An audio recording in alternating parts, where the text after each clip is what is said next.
ભરૂચમાં the Sankalp Servicing and Welfare Cooperative Bank લિમિટેડની ચતુર્થ વાર્ષિક સામાન્ય સભાનું આયોજન કરવામાં આવ્યું હતું। રેલવે સ્ટેશન સામે આવેલી the Bharuch district central cooperative bank ખાતે યોજાયેલી આ સભામાં બેંકના સભાસદો તેમજ સહકારી ક્ષેત્રના આગેવાનો ઉપસ્થિત રહ્યા હતા। વાર્ષિક સામાન્ય સભાની શરૂઆતમાં સભાના અધ્યક્ષની વરણી કરવામાં આવી હતી। ત્યારબાદ ગત વાર્ષિક સામાન્ય સભાના પ્રેસિડેન્ટ્સને બહાલી આપવામાં આવી હતી। સાથે જ વર્ષ 2025-26ના હિસાબો તથા ઓડિટ રિપોર્ટની બહાલી સહિતના વિવિધ મુદ્દાઓ પર ચર્ચા વિચારણા કરવામાં આવી હતી।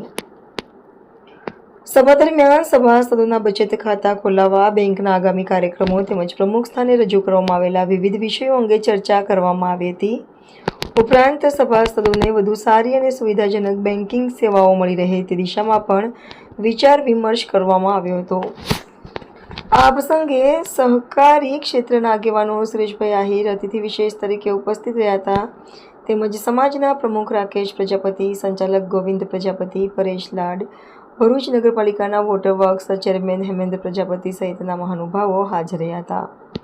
સભા દરમિયાન બેંકના વિકાસ, સભાસદોના હિત અને સહકારી ક્ષેત્રને વધુ મજબૂત બનાવવા અંગે વિવિધ મહત્વપૂર્ણ મુદ્દાઓ પર ચર્ચા કરવામાં આવી હતી। રિપોર્ટર રવિ સૈયદ,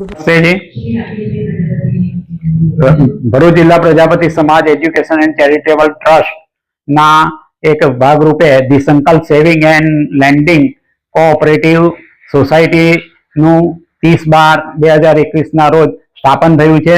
આજે ચોથી અમારી વાર્ષિક સાધારણ સભા છે। તેની અંદર અમારા સભાસદો અત્યાર સુધી 513 બનેલા છે। તેમાં અમે બચત ખાતા, ધિરાણ ખાતા, રિકરિંગ ખાતા, એફડી ખાતા એ રીતની સ્વીકારીએ છે, બચતો સ્વીકારીએ છે। અને જે બચતો આવે એ ધિરાણના સ્વરૂપ જરૂરિયાતમંદ વ્યક્તિને એજ્યુકેશન માટે, કઈ સોશિયલ સામાજિક પ્રસંગ માટે, મેડિકલના પર્પઝ માટે અમે એ ધિરાણ આપીએ છીએ। જે અત્યારે અમારી 1.5 લાખની મર્યાદાની અંદર અમે ધિરાણ કરતા રહ્યા છે। એ લોકોની આવકની જે માયનો રાખીને અમે એ ધિરાણ કરીએ છીએ। અત્યાર સુધી અમે 97 લોકોને 90 લાખનું ધિરાણ કર્યું છે।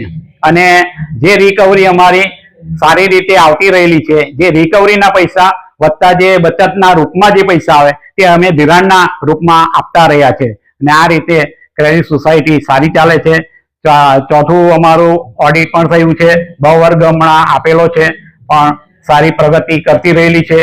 હજુ સમાજના વધુ લોકો આની અંદર જોડાય અને જેટલી બચત વધશે તેટલી જ બીજાને આર્થિક મદદ કરવા માટે સક્ષમ બનીશું। જય હિન્દ, જય ભારત।